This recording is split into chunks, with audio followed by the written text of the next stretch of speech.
kapayapaan. Magandang araw po sa inyo lahat mga kapatid sa pananampalataya sa buong Pilipinas at sa buong mundo.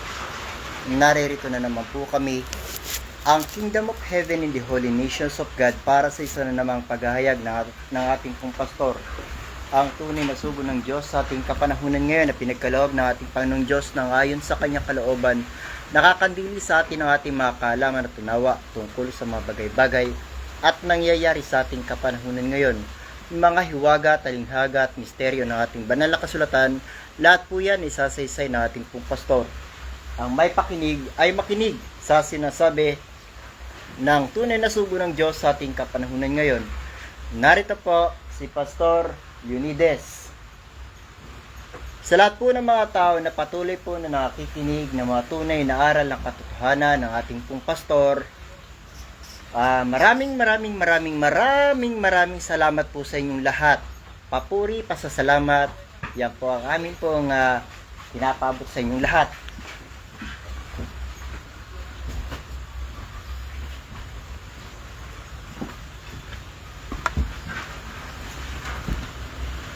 Well, kaya sinasabi madalas sa inyo, hindi ko kayo babatiin ng magandang umaga dahil wala pang magandang umaga dumarating. Lalo ng balibalita na narinig ko Facebook kay Net Jimenez doon sa Lin Agno. Lin Agno. Namimiss mo si Ma'am Net Jimenez Kaya si Lin Agno, may binalita siya na ganito, na babaguhin daw ninyo ang world order. At narinig ko na pinapaalis na ninyo si Bongbong Marcos. Alright. Kung yan akala nyo maganda, kasang-ayon ako. Dahil hindi karapat-dapat ng isang Pangulo hindi marunong mga siwa mamahala sa kanyang bayan. Bakit? Bago-bago pa lang yan eh. Kaupo lang yan. Wala pang karanasan sa politika. Pero mayroon siya na babalitaan. At pinasukan niya ang bagay na hindi niya alam ayusin. Okay na. Dahil sabi ni Miranda, hindi na yan daw ang tunay na tumakbo na kumandidato, kundi bigla lang umupo sa mga bagay na hindi niya alam na nangyayari sa pamahalaan.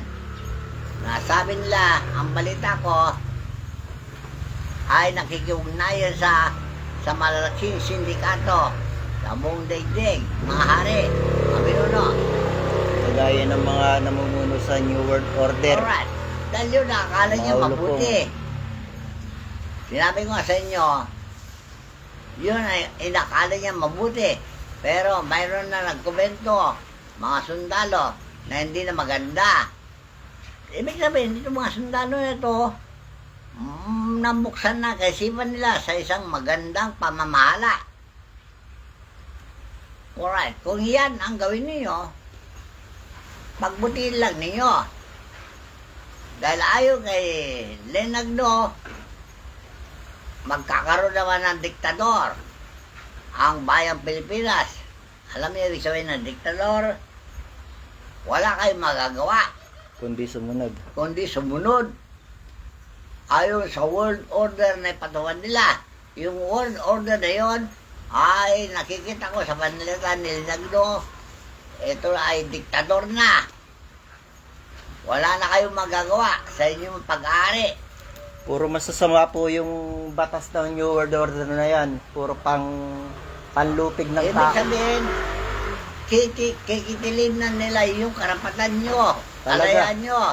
Talaga, yan ang pero lang gagawin. So, pumapasok kayo sa world order na yan na sinasabi nila na babaguhin. Ang pamamahala. ang pamamahala sa Pilipinas. Bagay, maganda yan. Kung alam nyo ang tunay na pagbabago at ang mapapalit nyo ay magandang pamamahala, hindi masama ang babaguhin o babaguhin ang pamamahalaan kung alam niyo ang mga pamamaraan ng pagbabago. Hindi ko alam kung sino ang itatayo ninyo na papalit. Pero narinig ko sa balita ay ang magpapamilyang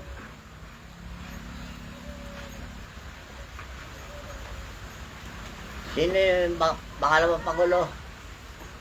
Yung si Duterte. Ang magpapamilyang Duterte ang papalit. Diyos ko po. Mga pamilyang ewan. Kung sigurado kayo na ang pamilyang Duterte ay makakagawa ng mabuting pamamahala. Wala Kagaya naman ng nagawa eh. pangako niya nung una, alam niyo, narinig ko. Babalik na naman. If you destroy the youth of my country, I will kill you. Sabi niya. Dapat nagharakiri siya dahil siya yung tunay na destroyer eh. Ngayon, ang destroyer, nandyan na eh. Matagal na dumating ang destroyer of the youth. Sa pamagitan ng droga, pamagitan ng vaccine. Hindi ba destroyer yan? O sino ang promotor kayo ng vaccine? Ang droga. Bakit nakapasok ang droga sa Pilipinas? Pinayagan ni Duterte. Alright. Pinayagan nyo, kayo nasa pamahalaan. Hindi makapasok anuman sindikato sa bansa kung hindi nyo pinipirmahan. Kung hindi man ninyo pinirmahan, bakit nakakalusot sa daan? Samantalang, mayroon naman kayong sinasabing gwardiya.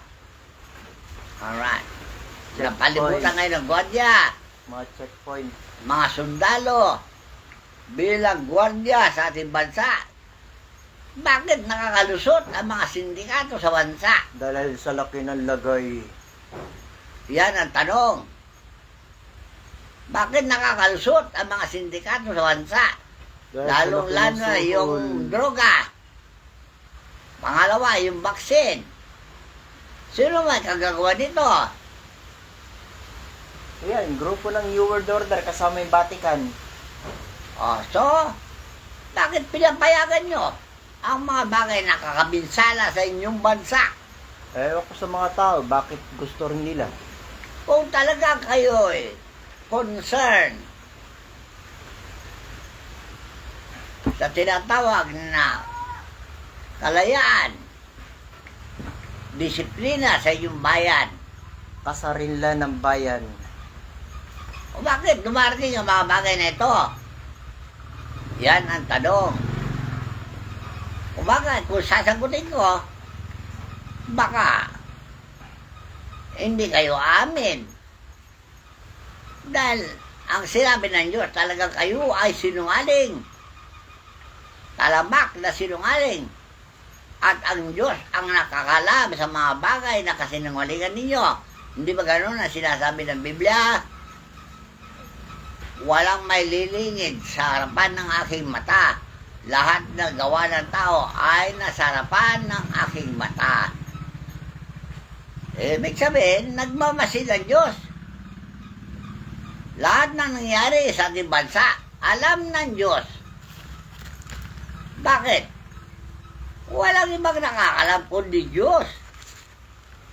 Ito po. Jeremias Kapitulo 16, talatang 17. Sapagkat ang aking mga mata ay nangasa lahat ng kanilang lakad, sila'y hindi nangakukubli sa aking mukha o nangalilingid man ang kanilang kasamaan sa harap ng aking mga mata. O see? Yun lang katagang yan na sinabi ng Diyos sa Biblia. Maniwala kayo? Ito pa po sa Jeremias 23:23. Sige. Ako bagay Diyos lamang sa malapit, sabi ng Panginoon, at hindi Diyos sa malayo. May makapagkukublibagang sino man sa mga lihim na dako na hindi ko makikita siya, sabi ng Panginoon. Hindi baga pinupuno ko ang langit at lupa. Alright. Yung mga dalawang patotoo sa Biblia na yan, sa bibig ng mga propeta, bibig ni Jeremias, bibig ni Isaias, sinabi rin niya yan. Alright. Ang mga mata ng Panginoon ay nasa lakad ng tao at kanyang pinapatag lahat ng mga bagay. Alam niyo, pinapatag? Inililista ang lahat ng bagay na gagawa ninyo, lihim man o hayag. Kahit na kubling bagay daw, kahit na ililihim niyo talaga, makikita pa rin niya. So, kagaya na sinabi ko sa inyo, kung hindi nyo nakikita ang mga bagay na nangyayari sa ating bansa, pero Diyos ay nakikita niya. At isang kamalian sa gobyerno na mangyayari ang lahat ng mga bagay nito. Bakit? Dahil kayo ay nilagay na mamahala. Pinahintulutan niya kayo sa mamagitan ng eleksyon. Namili kayo ng mga taong gusto nyo mamahala sa inyo.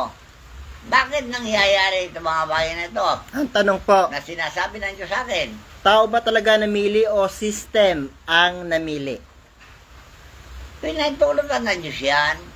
Dahil yun ang alam nilang paraan. Para manalo. So, yung mga paraan ninyo, pinayagan kayo ng Diyos eh. O, hindi nag-click yung mga paraan ninyo, pamamaraan. So, nagplano naman kayo na yung mga paraan. O, hindi kayo nahadlangan. Dahil kayo ang bihasa sa mga bayan na yan. Bihasa kayo sa pamamahala. Sa kalokohan. Pero baka bihasa naman kayo sa kalokohan. Yun lang ang malupit. So, whether alin sa dalawa, bihasa kayo talaga. Dahil nag-aral kayo eh. Nag-aral kayo ng law, kung tawagin. Batas. Bakit nalalabag ninyo ang batas? Yan ba ay makatarungan na sinasabi ng Diyos? Makatarungan ba yung mga bagay na yan na nangyari, na nakikita niya sa lihim? Palagay ko, hindi na makatarungan ito. Kaya, itinakda niya ngayon ang hukuman sa langit na tayo lahat ay haharap doon. Ano nyo, si Masahin? Roma Kapitulo 14, talatang Gs hanggang 11 o 12. Sige. Datapwat ikaw, bakit humahatol ka sa iyong kapatid? At ikaw naman, bakit pinawalang halaga mo ang iyong kapatid? Oh, tignan nyo. Yan lang katagang yan eh, nangyari na. Ngayon pa lang. Binawawalan nyo halaga si Marcos. Oh, walang halaga sa inyo si Marcos. Hinahatulan nyo si Marcos. Oh, guess nyo. Tuloy mo basa. Sapagkat tayong lahat ay tatayo sa harapan ng hukuman ng Diyos. Sapagkat nasusulat, buhay ako, sabi ng Panginoon, sa akin ang bawat tuhod ay luluhod. O, see? Kita nyo na? Hinahatulan nyo si Bongbong dahil di niya kaya mamahala. Kayo kaya? Magaling mamahala naman.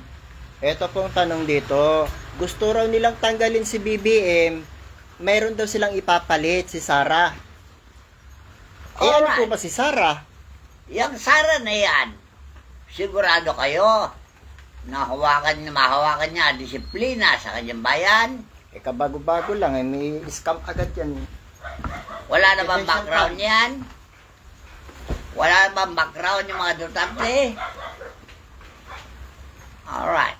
So, isipin nyo mabuti. Ang sinabi ng Biblia, tayong lahat ay haharap sa hukuman ng Diyos. Dahil ang Diyos ang nakakakita. Tandaan nyo ha. So, darating araw ay mangyayari ito. Dahil nangyari na nung panahon ng mga apostol. Kung basahin nyo sa Gawa, Kapitulo 5, isang alagad ng Diyos na nagbenta ng lupa at nililihim niya. Yung iba nasa kamay niya. Samantalang ay usapin ay ilalagay sa paanan ng mga apostol para ibigay sa mga taong nangangailangan ng tulong. O, di na ganda paksa nila para ibigay sa tao nangangailangan ng tulong. Kaya pinagbili nila lahat ng pag-ari nila para may tulong sila sa mga tao. Pagod, nangupit ngayon itong isang nagbenta ng pag-ari. Sila mag-asawa, si Ananias at sa pera. O, ano nakaharap nila? Ang hukuman ng langit na pinanghawakan ni San Pedro. O, kita niya, anong nangyari sa mag-asawa? Namatay. Di ba namatay sila sa kasinungalingan nila na inilihim nila bahagi? O, kayo ba sa gobyerno? Ginawa-gawa ba ninyo itong bagay na ito?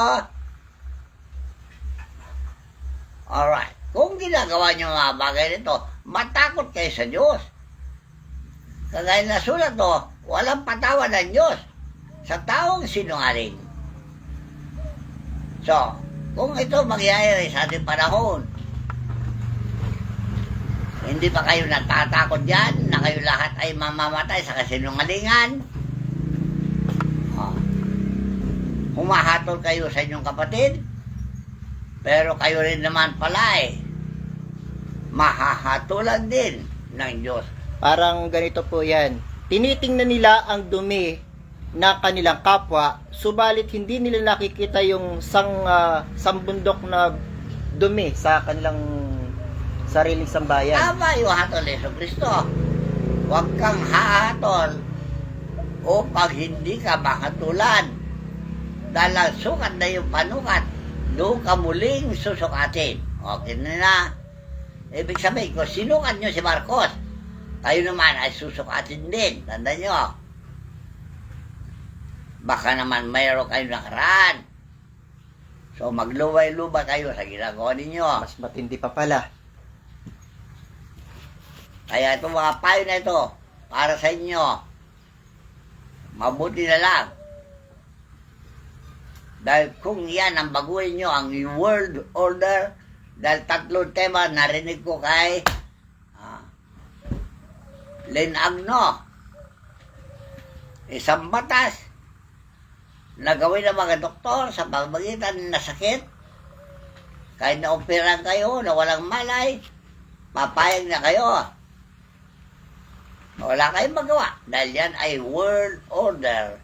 May binulgar po si Lin Agno. Napanood ko po yun. Yung daw mga na-hospital, siyempre, halimbawa, pag pinasok sa hospital, may mga itinuturok, sinasalit daw po nila yung vaccine. Kaya nga papayag kayo na ganito mangyari ngayon sa world order to, na wala na kayong karapatan magreklamo. Ganun talaga. Wala na yung karapatan mo. Ibig sabihin, sisikilin nila ang inyong karapatan magpagtao. Ang number 1 agenda po ng New World Order ay bawasan yung populasyon ng buong mundo. Alright. Bakit po pinayagan ng Vatican? Nandyan yung Vatican. Papayag kayo sa world order na yon. Bagay, order ng Diyos yan batas ng Diyos yan na lahat ng mga kasalanan ay papatayin. Pero hindi ganyan sa inyo magmula kamatay ng tao. O ganyan, Diyos ang nagsabi na babawasan niya ang populasyon. Bakit kayo ay sinugundan nyo? Nag-second devotion kayo at kayo na ang gagawa ang ganun din paraan. Ibig sabihin, kasapakat kayo ng Diyos. Pumayag mga Diyos na kayo ay magbawas ng tao. Nagagawa po nila Ginagawa nyo na yan, kaya nakasanayan na ninyo. Baka kung kayo ang bawasin, payag kayo. Siyempre, hindi sila papayag. Sigurado kayo na makaligtas kayo sa pagbawas ng Diyos sa tao. Baka kayo ang unang babawasan. Alisin. Kung hindi naman kayo makapapayag. Dahil dyan sa Biblia, nakalagay talaga. Basahin. Malakyas 4:1. Malakias Kapitulo 4, talatang 1. Panghuling payo. Sapagkat narito ang araw ay dumarating na nagniningas na parang hurno, at ang lahat na palalo at ang lahat na nagsisigawa ng kasamaan ay magiging parang dayami, at ang araw na dumarating ay susunog sa kanila, sabi ng Panginoon ng mahukbo. Alright. Ang paksa rito, yung lahat ng gumagawa ng kasamaan, ay paano kung hindi gumagawa ng kasamaan ng may sakit? At babawasan na niyo sila. Ang order dito ng Diyos ay makasalanan, gumagawa ng masama. Yan ang alisin niya. Sigurado kayo na mga pasyente na yan na may sakit ay talamak sa kasalanan o baka pagtawag lang ng Diyos yan. Basahin, Matthew 9:12. Matthew Kapitulo 9, talatang 12. Datapwat nang ito'y marinig niya ay kanyang sinabi, ang mga walang sakit ay hindi nangangailangan ng manggagamot, kundi ang mga may sakit. Datapwat magsihayo kayo at inyong pag-aralan kung ano ang kahulugan nito. Habag ang ibig ko at hindi hain, sapagkat hindi ako naparito upang tumawag ng mga matuwid, kundi ng mga makasalanan. So, yung makasalanan lang ang tinatawagan sa pamagitan ng karamdaman o sakit. Ngayon naman, ay gagawin na ninyo yung world order ninyo na patayin na ang mga may sakit. Ito ba'y makatarungan ayon sa batas ng Diyos? Pag-isipan nyo mabuti. Baka tayo na mismo ang lumalabag sa mga panunturan ng batas ng Diyos. Kasi ang tao ay tinatawagan lang upang magbanal ay magpakabanal. Dahil tinatawagan niya makasalanan para magbanal, hindi upang patayin. Okay na. Kahit na pala anong gawin ng pasyente, hindi na makapagreklamo. Sundalo na raw ang kalaman nila. So, ano yung ibig sabihin ito? Martial law na. Ganon talaga. Diktador na. Wala ni karapatan ng mga tao. Palagay nyo kaya ang tao ay papayag na ganyan uri ng pamahalaan? Hindi man yung una pa ay nagrally na ang buong Pilipinas dahil sa diktador na Marcos na sinasabi ninyo. Oh. Pamahalaan na yung diktador kung pati hospital ay maging diktador na rin at magbawas ng tao. Sa palagay nyo kaya papayag ang sangkatawan dahil sa bagay na yan? So magbulay-bulay kayo. Dahil sa Biblia, Diyos lang ang pumapatay at Diyos din ang bumubuhay. Kaya nasumugat siya, pagagalingin niya ang tao. Hindi yan matapos ang tao may sakit, tutuloy na niyo patayin. Kaya na sumusugan ng Diyos, pagagalingin pa rin niya. Dahil tinatawagan niya ang kanyang mga anak para magbanal. Doon sa sinabi ni Pablo sa Korento 1, kagaya ni Pablo, makasalanan. Binarusan ng Diyos ng pagkabulag, di ba? Kaya diyan sa Biblia niya, sinabi niya na tinawagan na maging apostol. So, ang sakit pala may purpose. Baka yung mga masakit na yun, tinawagan na rin na manggagamot, kagaya ni Pablo. Tinawagan na rin na maging ministro, kagaya ni Pablo. Kagaya yung mga alagad ko rito. Tinawagan sila na sakit at sila ngayon ay propeta na. Ganun na. Hindi pinatay ng Diyos. Tinawagan sila sa pamamagitan ng sakit lamang. Kagaya ni Pablo. Si Basahin, Korento. Na si Pablo ay bilanggo ni Kristo na itinalaga na maging apostol. Ganun na. 1 Korinto Kapitulo 1. Si Pablo na tinawag na maging apostol ni Jesucristo sa pamamagitan ng kalooban ng Diyos at si Sostenes nating kapatid. O, kasi dalawa pala sila. Sostenes at si Pablo, tinawagan para maging apostol. Kaya itong sakit na ito, pagtawag lang. Pagkatapos kayo mismo, papirman nyo nga tao na siya'y pinsalain na kung ano-ano ang saksak yung gamot para mamatay na siya. Dahil sa paksa ninyo na bawasan ng tao, ang Diyos lang ang magbabawas ng tao. Bakit inangkin nyo sarili nyo na kayo Diyos na? Kayo mismo ang nagplano na bawasan ang populasyon ng bansa.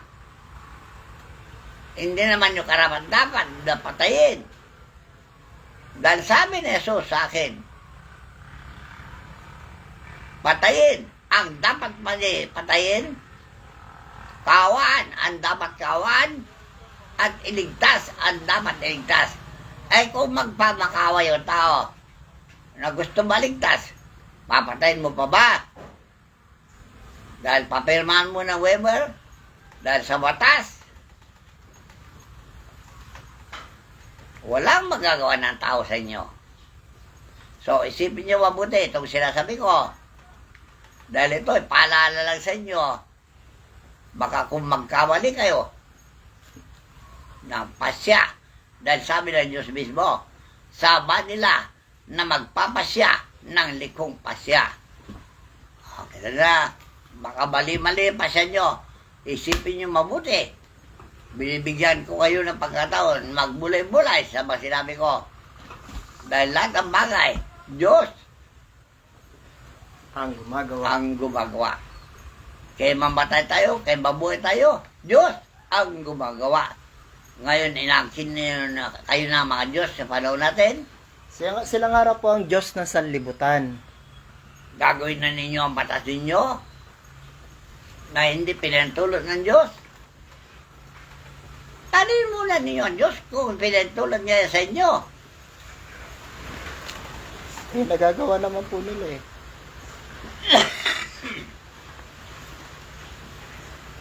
Alam ko na kahit na hindi pinantulot ng Diyos, ginagawa na ninyo noon pa. Ngayon pa kaya, dahil natatakot na ang mga tao sa inyo, dahil mararas na kayo, o sundalo na ang karamp ng tao, may magagawa ba ang tao ron? Tayo na walang kasalanan, kakasuhan mo na ang kasalanan pag nagsalita laban sa mga sundalo. Ganyan kayo eh. Magsalita ng tao laban sa inyo. Another kaso. Hanggang sa matambakan ng kaso. Hanggang sa marami na siyang kaso. O yan ang nakahiligan ninyo. So, wag na wag mangyari. Dahil sinabi ni Pablo mismo nung panahon niya, Roma 6:1. Roma Kapitulo 6, talatang 1. Ano nga ang ating sasabihin? Magpapatuloy baga tayo sa pagkakasala upang ang biyaya ay makapanagana? O, kita na. Ipagpatuloy ba ninyo pagkakasala na yan? Nga nililing lang ninyo mga tao?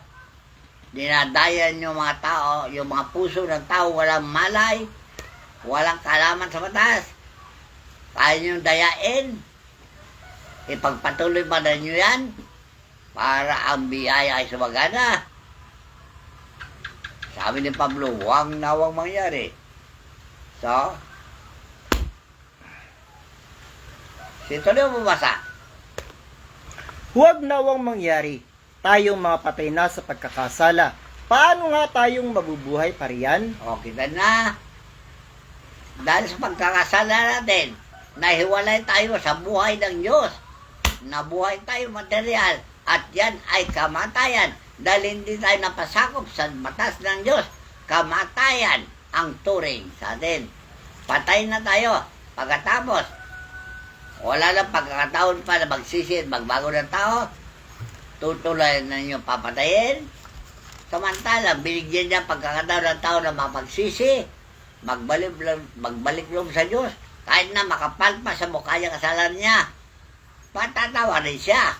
Dahil may purpose ng Diyos na tayo lahat ay makabalik sa Kanya sa pamagitan ng pagtawag niya. Ang pagtawag na yan sa pamagitan ng sakit, maaring mabanal ang tao sa bandang huli. Kagaya ni Pablo, nabanal siya bandang huli dahil nakilala niya ang kapangyarihan ng Diyos at siya nagbago. At yan ang pinakikita ng Diyos sa atin, na may moral na aral na kayo mismo, tao makasalanan, kung magbago na kayo at sumunod kayo sa utos ng Diyos sa pamagitan ni Kristo, baka kayo rin ay magiging alagad ng Diyos darating na araw. Hindi na pwedeng kukunin pa ng paile-eleksyon. Tanda nyo, dahil ang eleksyon, walang kwenta. Walang kabuluhan niyang eleksyon na yan. Kung ano'y talaga ni Kristo bilang mamahala, yan ang nakahanda na kanyang gagamitin.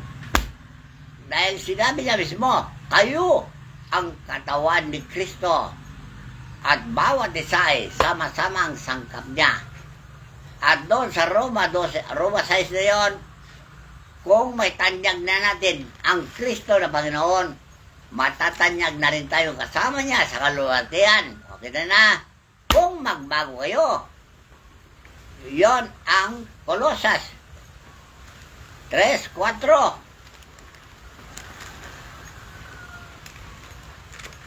Bilang tayo ang katawan ni Kristo, doon sa Korinto 12:27-28, bilang katawan ni Kristo, kung magbago kayo, kayo rin ang gagamitin niya para mamahala sa ating bansang Pilipinas. Tandaan nyo ha, baka sa buong daigdig pa, pwede. Tuloy mo.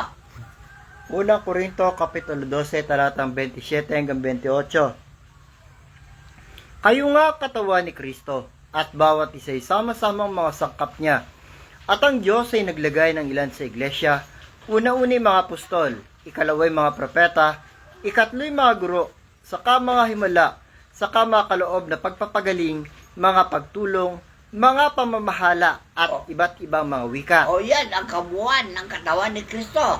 Kung meron tayong ganyan abilidad, kagaya ni Pablo, dahil si Pablo ay abogado, tanda niyo, may pinag-aralan sa batas, at alam niya ang matuwid at maling batas, kaya nga siya ay hinirang ng Diyos na maging apostol.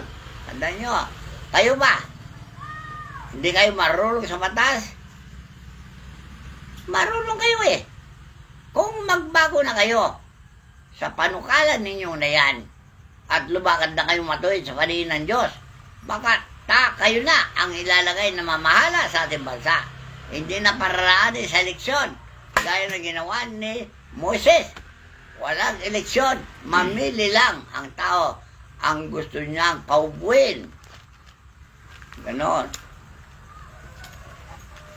Pagay pamamili, pinara nyo sa eleksyon, pero hindi nyo alam na ang eleksyon ay may daya. Hindi kamukha ng panahon ni Moses, walang daya. Ano?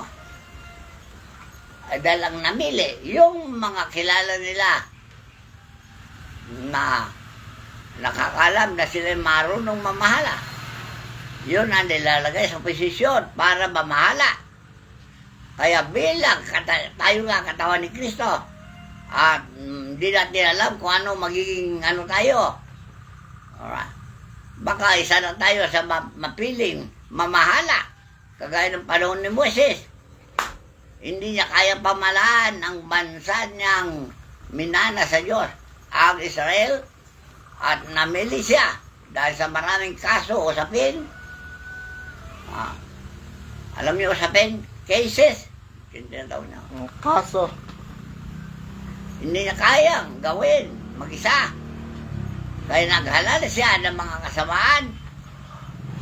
Ngayon, kung magawa natin ito sa malinis na pamamaraan, hindi ba may tanyag na natin na ang ating Panginoon?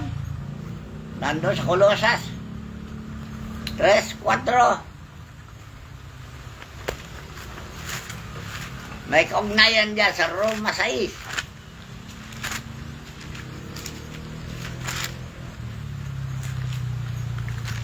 Di ba sa'in? Kolosas Kapitulo 3, talatang 4. Pagka si Kristo na ating buhay mahayag, ay mahayag nga rin kayo na kasama niya sa kaluwalhatian. O, see? Kung tayo ngayon nabautiswan na ngayon na sa pagkabuhay ni Kristo, so, mabuhay na kayo na gaya ni Kristo. Si Kristo ay tapat at matalinong anak, kaya siya pinili na mamahala sa lahat ng tao. Ito na. So, kung ganyan tayo, nabautisman sa pagkabuhay ni Jesus, so, naitanyag na natin si Jesus. Ito na. Dahil ang pagkabuhay ni Jesus, nakita ang kanyang katapatan, ang talino niya, kaya siya ngayon na pinili ng Diyos na mamahala sa buong sangkatauhan. Kung ganyan ang makikita ng Diyos sa inyo, na nabautismo kayo sa paggawa ni Jesus, so, maitanyag na natin ang Panginoong Jesus at baka siya na yung maghari na sa buong mundo dahil siya ang ating tatangkilikin. Dahil siya ay matapat, maanak at matalino. Kaya kung kasing talino siya, so matatanyag na rin kayo kasama niya. O, kita na. Maliwanag ba? So kung kayo matanyag na yung talino at maayos ang pamamahala nyo, matatanyag na rin si Kristo sa buong daigdig.